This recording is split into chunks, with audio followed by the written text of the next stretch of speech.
Hi friends, இன்றைக்கி pineapple kesari எப்படி செய்கிறதுன்னு பார்க்கலாம்.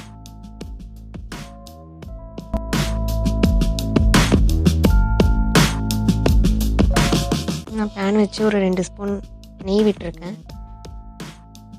நெய்யில் முந்திரி திராட்சை வறுத்து எடுத்துக்கலாம். நான் பாதாம் போட்டிருக்கேன். நீங்கள் முந்திரி திராட்சை கூட இருந்துச்சுன்னா வறுத்து எடுத்துக்கோங்க. இப்போ இது நல்லா ஃப்ரை ஆயிடுச்சு. இப்போ நான் அதை எடுத்துக்கிறேன். அதே பேனில் நான் ஒரு டம்ளர் ரவை எடுத்துருக்கேன். அந்த நெய்லேயே இந்த ரவையும் வறுத்து எடுத்துக்கோங்க.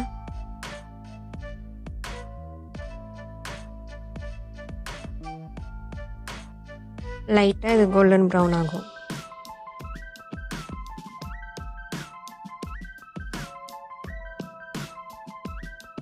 இந்த ஸ்டேஜில் நம்ம இதை எடுத்து வச்சுக்கலாம். பைனாப்பிள் ஒரு 4 பீஸ் எடுத்துருக்கேன். அதை நான் மிக்சியில் ஒன்றும் பாதியமாக ரன் பண்ணி எடுத்துக்கிறேன். உங்களுக்கு நைஸாக வேணும்னா நைஸாகவும் அரைச்சி எடுத்துக்கோங்க. இப்போ ரவையை ஒரு பாத்திரத்துக்கு மாற்றிடுங்க. நான் இப்போ அதே பேனில் அரைச்சி வச்சுருக்க பைனாப்பிள் ஆட் பண்ணிக்கிறேன். இது ஒரு 5 நிமிஷம் நல்லா குக் பண்ணிக்கோங்க.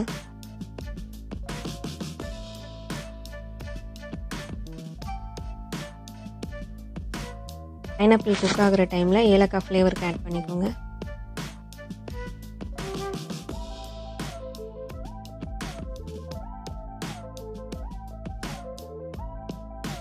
இது ஒரு 5 நிமிஷம் ஆயிடுச்சு.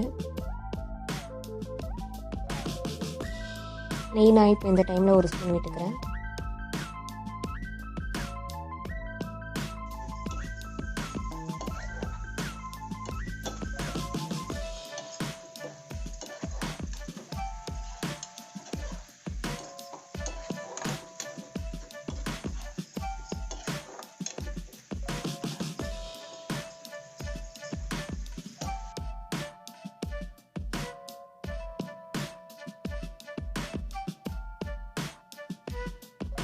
நான் இப்போ தேவையான அளவு தண்ணி விட்டுக்கிறேன். நான் 1 கப் ரவைக்கு 2 கப் தண்ணி விட்டுருக்கேன்.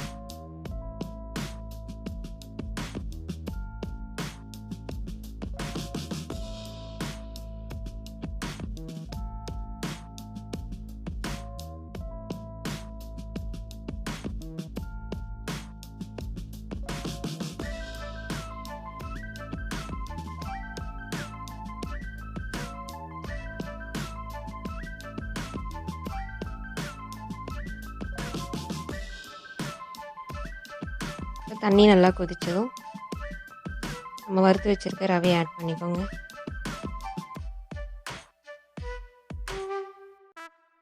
ரவையை ஆட் பண்ணிவிட்டு கைவிடாமல் கலருங்க, இல்லைன்னா கட்டி கட்டி ஆகிடும்.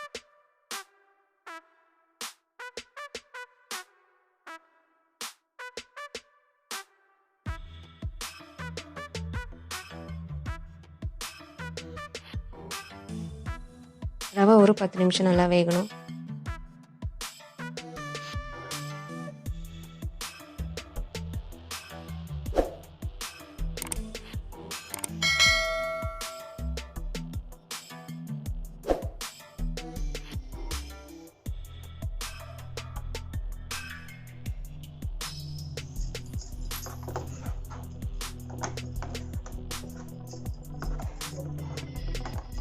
ரவை வெந்ததுக்கப்புறம் சுகர் ஆட் பண்ணிக்கோங்க.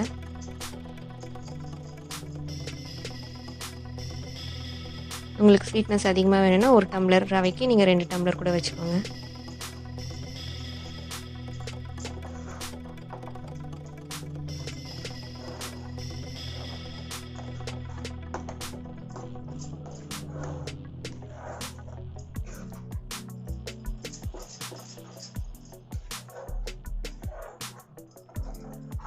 பைனாப்பிள் கேசரிக்கு நீங்கள் சுகர் கொஞ்சம் அதிகமாகவே விட்டுக்கலாம். லைட்டாக ஒரு புளிப்பு இருக்கும் அதில்.